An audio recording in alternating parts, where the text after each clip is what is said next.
In the dense swamps and sprawling cotton fields of the American South, life for an enslaved person was an endless cycle of labor and survival.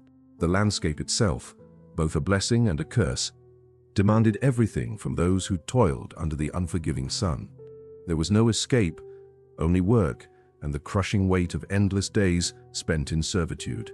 The plantation was not just a place of forced labor.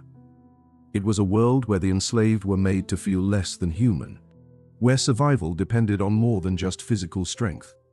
It demanded cleverness, resilience, and a kind of silent rebellion. The seasons, each with its own demands, were both an enemy and a silent ally. The oppressive heat of summer brought with it the swarms of mosquitoes and the constant threat of disease, while winter's freezing temperatures could be just as deadly. Each day was a battle, with the enslaved forced to contend not only with the demanding work, but with the treacherous environment. Those who survived this daily grind were the ones who understood that the body alone was not enough to protect them. Intelligence, creativity, and a keen awareness of their surroundings were often their only hope. There was no compassion in the system that governed life on the plantation. The overseers, often cruel and merciless, were quick to punish any misstep, any sign of defiance. Yet within this harsh world, there was a quiet defiance, a trick of the mind and the environment that would prove to be the key to survival. The enslaved knew that their lives were not their own to command. They could not control when or where they would work, or how long they would toil. But what they could control, in the smallest and most subtle ways, was how they used the environment around them to survive. This is where the story of our protagonist begins. We will not know their name immediately, but we will come to understand their struggle. They lived in one of those small, crowded cabins on a plantation, where the walls were thin and the air thick with the scent of sweat and fear. But within those walls, a plan was forming. It was not an elaborate escape, nor a bold act of open defiance. It was something simpler, a survival tactic born out of necessity. In the face of overwhelming adversity, it was a small but profound trick that would make all the difference. The cabin was tiny, barely large enough for a handful of people. The floor was rough-hewn wood, splintering at the edges, and the roof often leaked when the rain came in sheets, as it often did during the summer months. The cold, however, was the greater threat. In the winter, the air was bone-chilling, and the enslaved could only huddle together in the darkest hours of the night for warmth.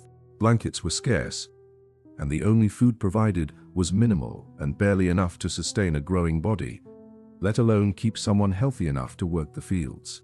But survival was more than just enduring the elements.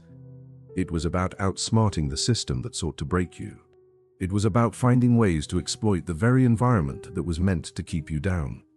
And for this person, who we will come to know only by the cleverness of their survival tactics, it meant learning to read the land, the weather, and the patterns of the seasons in a way that would ensure their safety, at least for a little while.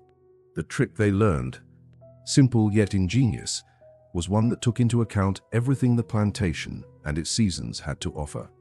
It was not about trying to escape, nor was it about physical rebellion. It was about adapting to the ever-changing conditions, using the land to one's advantage, and knowing when to remain invisible. Survival was often about remaining unseen when it counted most, and finding ways to endure without drawing attention. But beyond the practical elements of survival, there was something deeper at work. In every slave cabin, in every field, and in every quietly defiant act of survival, there was a fierce resistance to being broken. It was the refusal to accept the status quo, to believe that life could be only what the masters dictated. The enslaved understood that survival was not a passive experience. It demanded active resistance, even if that resistance took the form of small, hidden actions. These acts of rebellion were not always loud or overt. They did not always involve escapes or uprisings. Sometimes, the most dangerous form of defiance was simply outlasting the system that sought to destroy you. This is the world in which our protagonist's story unfolds, a world where the cleverest of tricks could be the difference between life and death. Their survival was a constant balancing act, a tightrope walk between complying with the demands of their masters and finding subtle ways to slip through the cracks of the system. It was an existence where the difference between success and failure often came down to knowing when to act and when to remain still, when to be seen and when to disappear. In this world, there was no guarantee of safety, no promise that tomorrow would bring better circumstances. But what the enslaved could hold on to was the belief that their minds, their ability to adapt and survive, were their own. Even if their bodies were bound by chains, their spirits could remain free. And in that quiet rebellion, in that trick of survival, the story begins to take shape. As we begin to understand the world of the plantation and the brutal conditions that enslaved individuals faced, the question remains: how far would someone go to ensure their survival? What lengths would they go to in order to find that delicate balance between submitting to the horrors of their life and preserving the flicker of hope that could keep them going? Our protagonist, with their simple but clever trick, will answer that question in ways that may surprise us all. The seasons on the plantation were not just markers of time. They were constant, oppressive forces that shaped the lives of everyone on the land. For the enslaved, each season brought its own set of dangers and challenges, and these rhythms of nature were a vital part of how survival unfolded day by day. The brutality of the southern climate mirrored the cruelty of the system they lived under, and yet, within it, there was a strange kind of symmetry. Every season had its own way of testing those who worked the fields, but the cleverness of survival lay in understanding and using these tests to one's advantage. In the summer months, the heat could become unbearable. The sun beat down mercilessly on the fields, turning the air thick and oppressive. The enslaved worked from sunrise to sunset, often without a moment of rest, pulling and gathering crops in stifling conditions. The very air seemed to stifle their breath, the humidity causing clothes to cling to skin, sweat pouring relentlessly down their backs as they labored. The temperature soared to unbearable heights, sometimes surpassing 100 degrees in the day, with little reprieve at night. And while the masters were shielded from the worst of the conditions by their grand homes, the enslaved were forced to face these elements head-on. But it was not just the physical toll of the heat that made summer so dangerous. The hot, damp air also gave rise to diseases like malaria and yellow fever, which would sweep through the enslaved population, leaving death in its wake. The mosquitoes that thrived in the humidity were carriers of these diseases, and there was little in the way of treatment or prevention. In the crowded cabins, illness spread quickly, and death became a constant companion. One by one, the bodies of the enslaved fell victim to fever, exhaustion, or the infections that took root in the unsanitary conditions. Winter, however, was no less cruel. In many parts of the South, the winter months could be bitterly cold, and although the temperatures did not drop to freezing levels as in the North, they still posed a deadly challenge for those who had to endure them. For the enslaved, winter meant harsh winds and biting cold, often without proper clothing to protect them. The cabins, poorly constructed and poorly insulated, did little to keep out the chill. With no central heating or means of warmth beyond a small fire in the corner, surviving winter required resourcefulness. Blankets were a luxury few could afford, and many had to make do with rags, scraps of fabric, or the bare minimum to stave off the cold. The physical toll of winter was staggering. Hands and feet would become numb from frostbite, with many people losing fingers or toes to the cold. The work in the fields continued through the season, and often, the enslaved were expected to carry out their duties despite the freezing temperatures. But there was also the looming threat of disease, as the cold air made it easier for illnesses to take hold, further weakening an already fragile population. Pneumonia and other respiratory infections were common in the winter months, as many enslaved people worked in damp, exposed conditions, their lungs slowly giving out from the strain. Spring and fall, while more temperate, presented their own unique challenges. The work never stopped, but the unpredictable weather could bring sudden storms or shifts in temperature that made the work even harder. In the spring, rains could flood the fields, making it difficult to harvest crops, while in the fall, the intense humidity often gave way to sudden cold snaps. These abrupt changes could catch the unprepared off guard, exacerbating already tough conditions. While the weather was slightly more forgiving than the extremes of summer and winter, it still posed its own set of risks and obstacles. For the enslaved, Surviving these seasonal shifts required more than just physical endurance. It demanded a deep understanding of the land and its rhythms. They had to learn the signs of nature, the subtle clues in the air that told them when a storm was coming or when the temperature would drop. They could read the wind, understand the movement of the clouds, and recognize the signals from the plants and animals around them. This knowledge was vital, allowing them to prepare for the worst, to adapt quickly, and to find ways to endure whatever nature threw their way. This was the life of those who lived on the plantation. Constant vigilance, constant adaptation. Every season was a reminder of their vulnerability, of how little control they had over the forces that governed their lives. But in that vulnerability, there was also a quiet power. The seasons, with all their cruelty, became a kind of school for survival. The enslaved learned to work with nature, to anticipate its changes and adapt. Those who survived the longest were those who understood these patterns, who could predict the shifting winds and make the most of every opportunity. This seasonal cycle was a grim teacher, but it was also a proving ground. Those who did not understand it, who failed to adjust, often did not make it. The harsh reality was that survival on the plantation required more than just physical strength. It was a test of willpower, of intelligence, and of cunning. And it was in this world, under the weight of these seasons, that the enslaved had to find ways to carve out whatever small moments of respite they could. They learned to make use of the land's resources, to hide food or build shelters that could protect them from the cold, to find clever ways to exploit the land for their survival. For many, the changing seasons were not just a reminder of the hardship they endured. They were also a reminder of their dependence on each other. Survival was a collective effort, and while each person's survival depended on their own knowledge and actions, there was also a sense of unity among the enslaved. They shared tips, helped each other through the toughest months, and offered whatever support they could in a world designed to strip away their humanity. The plantation was a place where life and death were constantly at odds, and where survival was a constant battle. But in the midst of this struggle, there were moments of brilliance, moments where those who had been oppressed found ways to push back against the system. Whether it was learning how to survive the worst of the seasons, creating hidden caches of food to stave off hunger, or simply knowing when to hide and when to move, these small acts of survival became acts of quiet resistance. They were a testament to the strength and ingenuity of those who lived under the yoke of slavery, and they were the key to understanding the tricks that would help them endure the worst of the seasons and continue their fight for survival. In the end, it was not just the weather that shaped their survival, it was their ability to adapt to it, to use it against the forces that sought to destroy them. And this is where the story of survival truly begins. The seasons, for all their cruelty, would become the very thing that would teach the enslaved how to outlast the system that held them captive. Life on the plantation demanded more than endurance, it demanded cunning.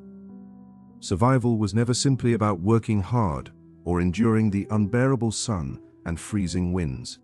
The enslaved learned quickly that those who survived were the ones who could think ahead, who could anticipate danger, and who could manipulate the small elements of their environment to their advantage. The strategies they developed were not grandiose, they were often subtle, quiet, and invisible to the overseers. It was a life where intellect became as valuable as strength, and every action had to be measured for both risk and reward. One of the most essential survival tactics was learning how to blend in while keeping vital secrets. A misstep could be fatal. For example, food and resources were scarce, and stealing or hiding even a small portion of provisions could mean punishment if discovered. Yet those who survived often became masters of discretion, creating hidden caches of food, storing tools for tasks that might arise unexpectedly, or fashioning small objects to make daily life more bearable. Every act required careful planning and a deep understanding of human behavior. The overseers, often cruel and suspicious, monitored every move, yet the enslaved found ways to use this surveillance against them, turning the strict rules of the plantation into opportunities for small victories.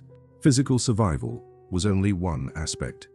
Emotional and psychological endurance was equally crucial. The enslaved had to maintain the illusion of compliance while protecting their inner world from the crushing weight of oppression. Humor, song, and storytelling became tools for resilience, ways to maintain a sense of identity and humanity. Within the confines of cabins, whispered conversations in the dead of night, secret signs of solidarity, and subtle acts of defiance nurtured a quiet but powerful form of resistance. These acts were never reckless. They were calculated, born of necessity, and the instinct to survive. One tactic involved manipulating the plantation's natural rhythms. Understanding the land, the crops, and the behavior of animals became a form of protection. For example, knowledge of where water sources were located, which areas of the fields were less observed by overseers, or which trees could provide shelter became crucial. The enslaved learned to use these natural advantages to create safe spaces, moments of rest, or even hiding spots during moments of danger. Every branch, every shadow, and every seasonal change was an opportunity for survival. The environment, which could so easily become a deadly enemy, was transformed into a silent ally for those clever enough to read it. Cleverness also extended to the manipulation of perception. Enslaved individuals learned how to appear compliant while actually bending rules in ways that kept them alive. Small acts of deception, pretending to be more fatigued than they were, hiding injuries, or diverting attention could save a life. The plantation was a world of constant observation. Yet within this scrutiny, those who were alert and inventive could carve out small freedoms.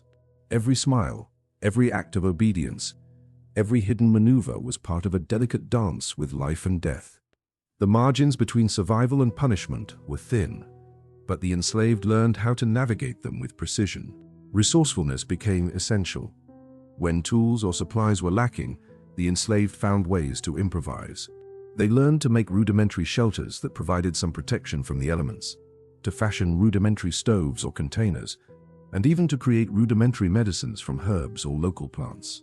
These small acts of ingenuity were more than just practical, they were lifelines. Survival required both imagination and an intimate knowledge of the world around them. Every object, every plant, and every shadow could become part of a system that allowed them to endure the seasons and the cruelty of the masters. Community played a critical role in survival as well. While each person needed to be resourceful individually, the sharing of knowledge, secrets, and strategies often made the difference between life and death. Elders taught the younger generation about the subtleties of avoiding detection, about the plants that could be used for food or medicine, and about the rhythms of the seasons. This collective wisdom created networks of survival within the oppressive system, allowing individuals to endure by relying on shared knowledge and support. The bonds formed in these moments of quiet collaboration were essential lifelines, strengthening both the body and the spirit. Psychological resilience was cultivated in every act of survival. Those who endured the plantation's cruelty had to balance fear with courage, despair with hope, and compliance with defiance. The enslaved had to anticipate danger, plan escape routes in their minds, and sometimes even predict the moods of the overseers. They developed strategies for managing stress and maintaining a semblance of control in a life where almost everything was dictated by someone else. These tactics were not visible to outsiders, but were critical to the long-term survival of those who lived under relentless oppression. In essence, survival on the plantation was an art form. It was a blend of cunning, observation, and foresight that allowed enslaved individuals to endure situations that would have broken others. Their lives were a constant negotiation between submission and resistance, visibility and invisibility, action and stillness. Every tactic, no matter how small, was a testament to human ingenuity under the harshest conditions. It is within this context that our protagonist's story becomes remarkable. Their clever trick, the one that allowed them to navigate the seasons and the cruelty of the plantation, was born of this broader tradition of survival intelligence. It was a culmination of all the lessons that the land, the seasons, and the people had taught them.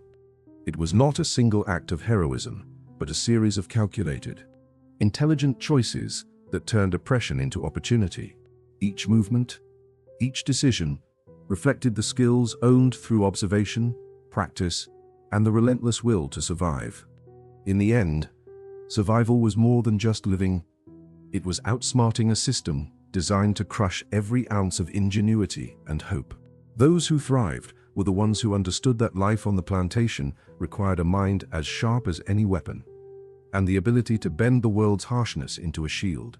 The enslaved learned that while they could not always control the cruelty of their masters, they could control how they responded to it, how they used the environment to their advantage, and how they preserved the most vital part of themselves, the will to live. It is this intelligence, this quiet defiance, that sets the stage for the moment when our protagonist's clever trick will be revealed. It is a story of survival born, not only of necessity, but of a keen understanding of human nature, of the land, and of the seasons themselves, a testament to the extraordinary capacity of the human mind to endure even in the darkest of circumstances. In the midst of the daily grind, as the seasons changed and the struggle for survival never ceased, there emerged a single pivotal act, one clever trick that would allow our protagonist to navigate the hostile terrain of plantation life with a little more ease. This was no bold escape plan or an act of outright rebellion. It was not a defiant stand that would send shockwaves through the plantation. It was something simpler, yet infinitely more ingenious, a survival tactic that turned the plantation's unforgiving rhythms into a tool for personal preservation. The trick itself was not obvious. It was not a large-scale rebellion that could be detected or crushed by the overseers. It was a small act, hidden in plain sight, one that the masters would never see coming. The enslaved had learned that, at times, the most dangerous form of rebellion was the quietest. This trick, while not necessarily revolutionary in nature, would become the key to surviving the cruel seasons and the demanding, oppressive life on the plantation. It involved a delicate balance of subterfuge, timing, and intimate knowledge of the land, the kind of knowledge only those who lived it every day could fully understand. Our protagonist had become a master of blending into the background, of appearing obedient while quietly setting the stage for survival. It was not an act of outward resistance, nor was it an attempt to escape. It was something much subtler. They had learned to manipulate their environment in ways that allowed them to navigate the plantation's brutal routines while preserving their strength. In a world where every moment of rest could mean punishment, and every extra breath could be seen as a defiance of the system, this trick allowed for moments of freedom that otherwise seemed impossible. One of the key elements of this trick was its subtlety. It was not about creating an elaborate plan or taking big risks. It was about being clever enough to know when to act and when to remain still. The enslaved had been conditioned to obey, to work without question, and to stay in line. But those who survived knew how to turn this conditioning into a game of survival. They understood that, at times, the best way to avoid punishment was to simply be invisible, both physically and emotionally. The trick was a quiet defiance, one that allowed the protagonist to slip past the watchful eyes of the overseers without them ever noticing. It began with simple observation, watching the daily routines of the plantation, learning the best times to slip away, to hide, or to rest. There were moments when the overseers were distracted, when they took their eyes off the enslaved just long enough for someone to disappear into the background, to vanish into the thick trees or the swamplands. These were the moments when our protagonist would slip away, hidden in plain sight. They knew how to mask their movements, how to appear just busy enough to avoid suspicion, but not so much that they drew attention. Every act, every movement, was calculated and precise, like a chess move in a game where the stakes were survival. This trick was not just about evading the overseers, it was also about managing resources, using the environment to one's advantage. The plantation was vast, and knowledge of the land was essential. The protagonist had learned where the safest hiding spots were, which areas of the plantation were least likely to be patrolled, and how to use the natural resources around them for shelter or sustenance. The trick involved exploiting these hidden spaces, using the land's geography to create a temporary haven, a place where they could rest, recover, or hide without detection. For example, during the brutal summer months, when the heat was unbearable, the trick might involve pretending to be too ill to work, retreating to a shaded area in the woods where they could find temporary relief. The trick did not just rely on stealth, it relied on timing, knowing exactly when to push one's body to its limits and when to pull back, to play the role of the obedient worker when needed, but to take advantage of the slightest opportunity when the overseer was not looking. There was a strange kind of freedom in this act of evasion. It was not about direct rebellion or resistance. It was about finding moments where the system's rigid structure faltered and taking advantage of those cracks. Sometimes, the trick involved using the environment itself, knowing the best time to find a safe place in the woods, or to gather food in hidden patches of land where no one would find them. The protagonist, over time, learned how to blend with the seasons, how to predict the changes in weather, and how to use the land's rhythms to their benefit. They knew where the trees provided shelter from the rain, where the ground was dry enough to rest, and where the wild plants grew thick enough to provide food or medicine. These small acts of survival, hidden in plain sight, became critical to staying alive, to ensuring that the body could endure the strain of the relentless work. Yet even with these strategies, the consequences of being caught could be deadly. The overseers were vigilant, their eyes always scanning for the slightest sign of rebellion. The enslaved lived under a constant threat of punishment, and those who were caught would often be subjected to brutal beatings or worse. It was this ever-present danger that made the trick so powerful. It was not just about the physical act of hiding or surviving, it was about avoiding detection altogether, keeping the body and the mind one step ahead of the overseer's watchful eye. In some cases, the trick involved manipulating the social dynamics on the plantation. The enslaved were constantly watched, not only by their masters, but also by other enslaved people who were coerced into serving as informants. Trust was a luxury few could afford, but the protagonist had learned to navigate the delicate web of relationships between their fellow slaves and the overseers. They understood who could be relied upon for help and who could not. This social intelligence became another weapon in the fight for survival. Every interaction was measured, every word weighed. It was not just about what was said, it was about how it was said, the unspoken language of survival.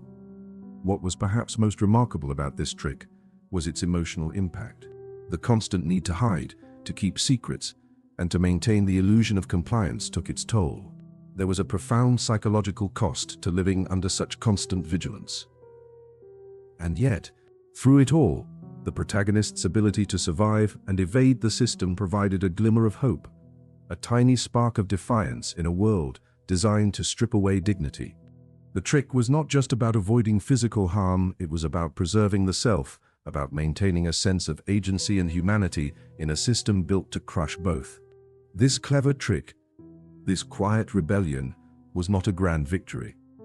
It was not a moment that would be remembered by history books.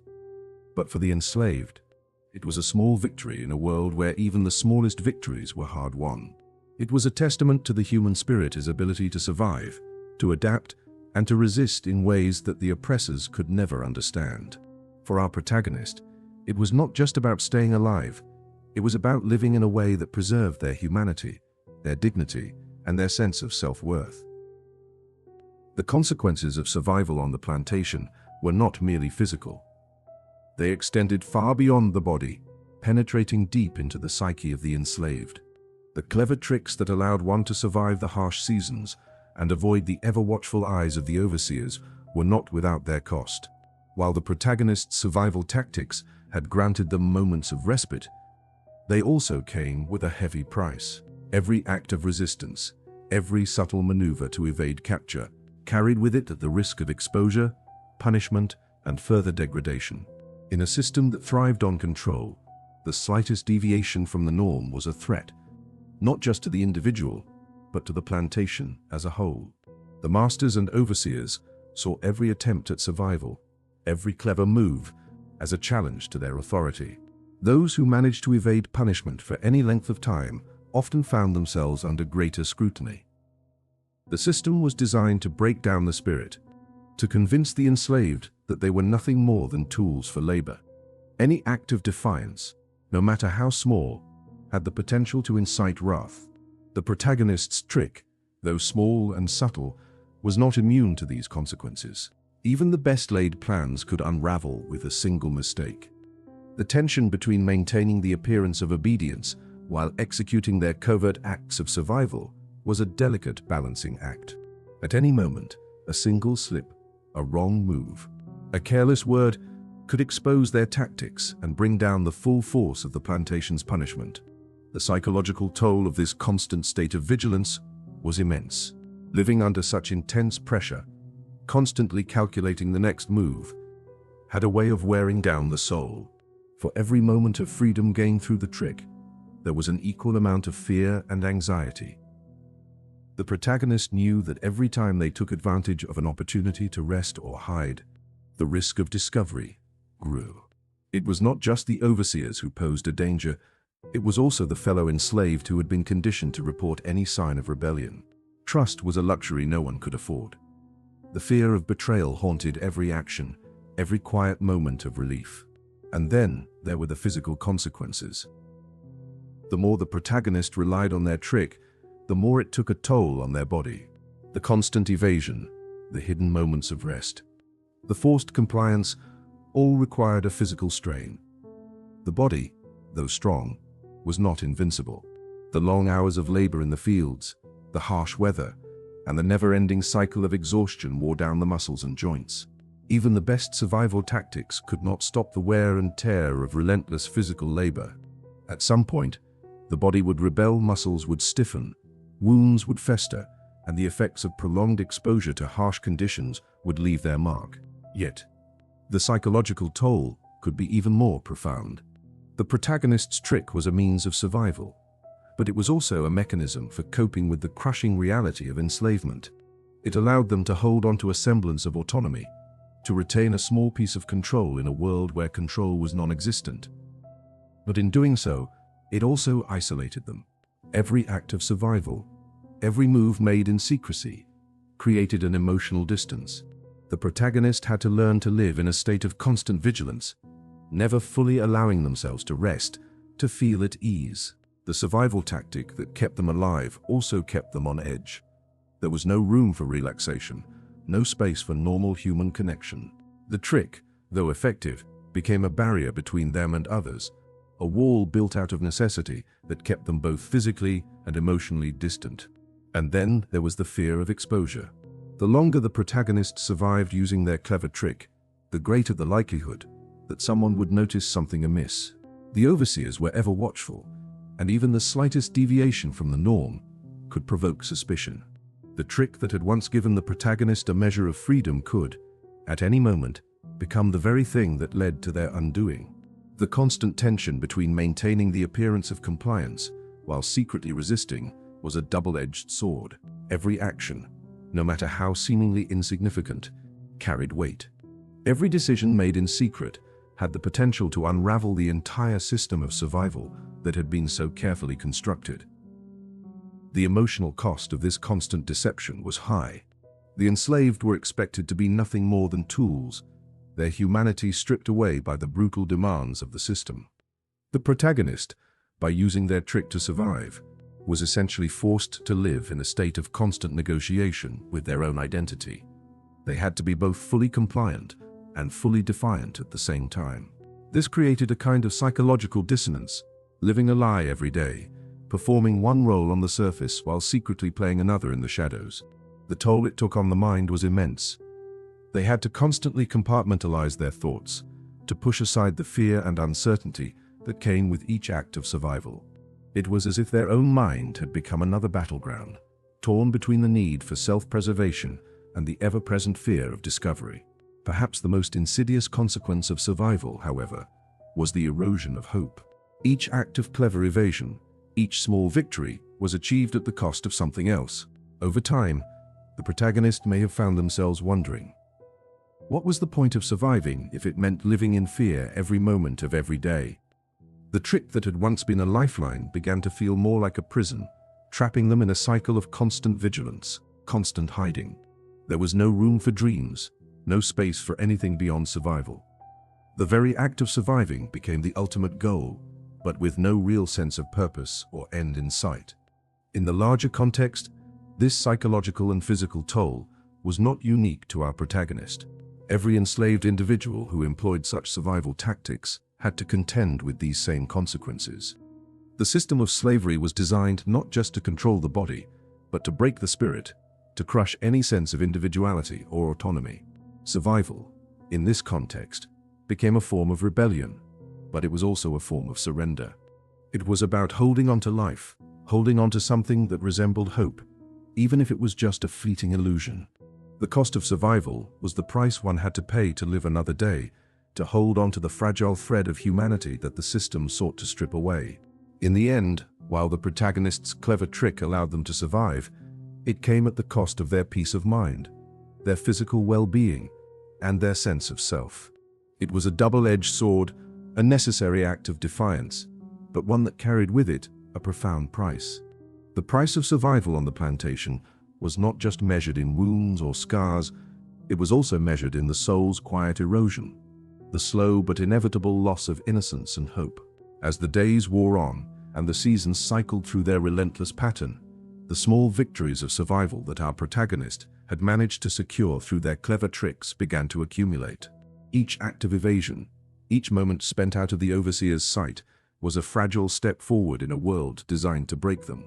The strategy was simple, but its impact was profound.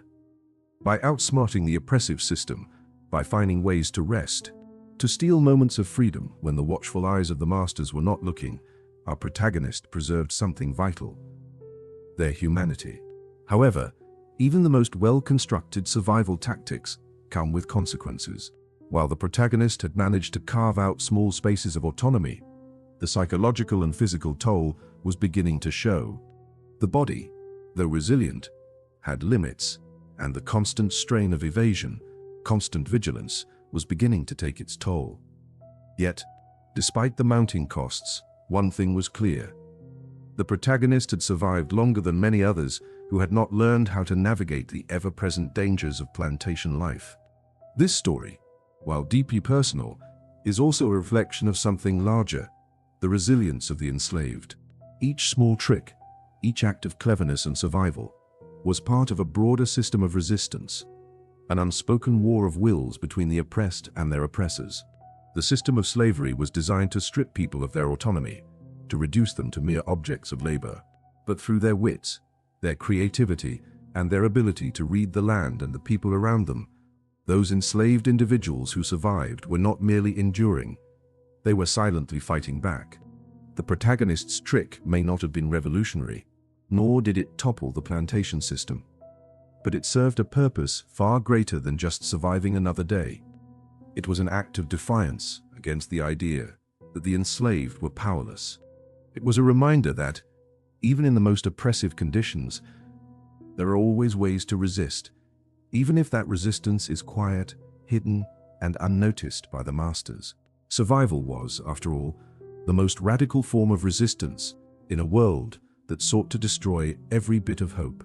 And so, in the end, the legacy of this story lies not just in the trick itself, but in what it represents: the unbreakable will to survive in the face of unimaginable odds.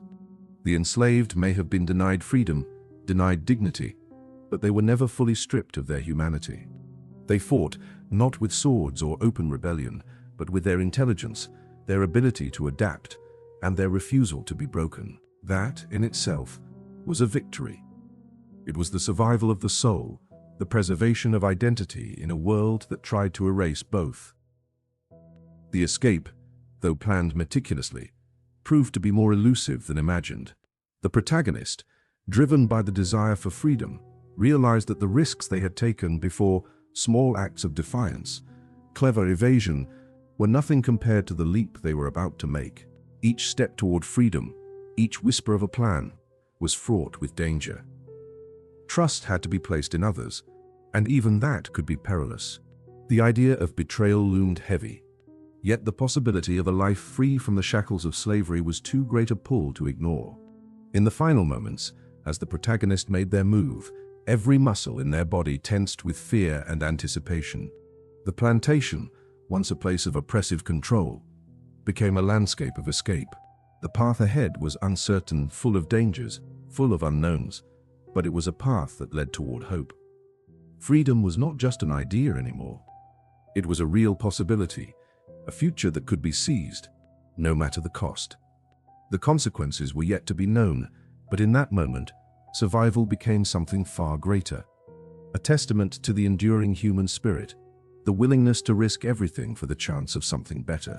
The escape was more than an act, it was an act of rebellion, of reclaiming one's humanity.